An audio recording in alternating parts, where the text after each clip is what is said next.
What's up, everybody? The colonies weren't built to be free, they were built to make England rich. An entire ocean-spanning economy tied Europe, Africa, and the Americas together.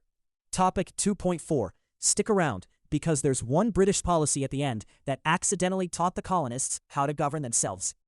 The whole system ran on mercantilism. The belief that a nation's wealth is fixed, so a country should export more than it imports and hoard gold and silver. In that worldview, colonies exist for one reason: to enrich the mother country, supplying cheap raw materials and buying her finished goods. The colonies were a tool, not partners. To enforce mercantilism, Britain passed the Navigation Acts. Key rule: certain colonial goods could only be shipped to England on English ships. The colonies couldn't freely trade with other nations. It guaranteed England the profits, and it bred resentment and a whole lot of smuggling that Britain mostly looked the other way on. Trade moved in a brutal triangle. Manufactured goods and rum went from the colonies and Europe to Africa. Enslaved Africans were shipped across the Atlantic, the horrific Middle Passage, to the Caribbean and the colonies. And sugar, tobacco, and raw materials flowed back to Europe. Human beings were a commodity in this Atlantic economy. Here's the policy I promised. For decades, Britain enforced its trade laws loosely, a hands-off approach historians call salutary neglect.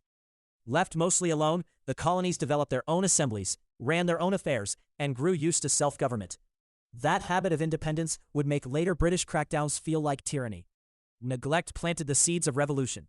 Lock it in. Mercantilism said colonies exist to enrich the mother country. The Navigation Acts forced colonial trade through England on English ships. The triangular trade moved goods, enslaved Africans, and raw materials across the Atlantic, including the Middle Passage. And salutary neglect let the colonies practice self-rule. Nail that, and 2.4 is yours. And that's 2.4, locked. But watching isn't remembering, so go drill it. AimFive hits this exact topic with APUSH style questions and grades your essays and DBQs for free, no paywall, while other prep tools charge for it. Tap the link, subscribe to join the skulk, and go get your 5. Fox out. Next up, 2.5, American Indians and Europeans.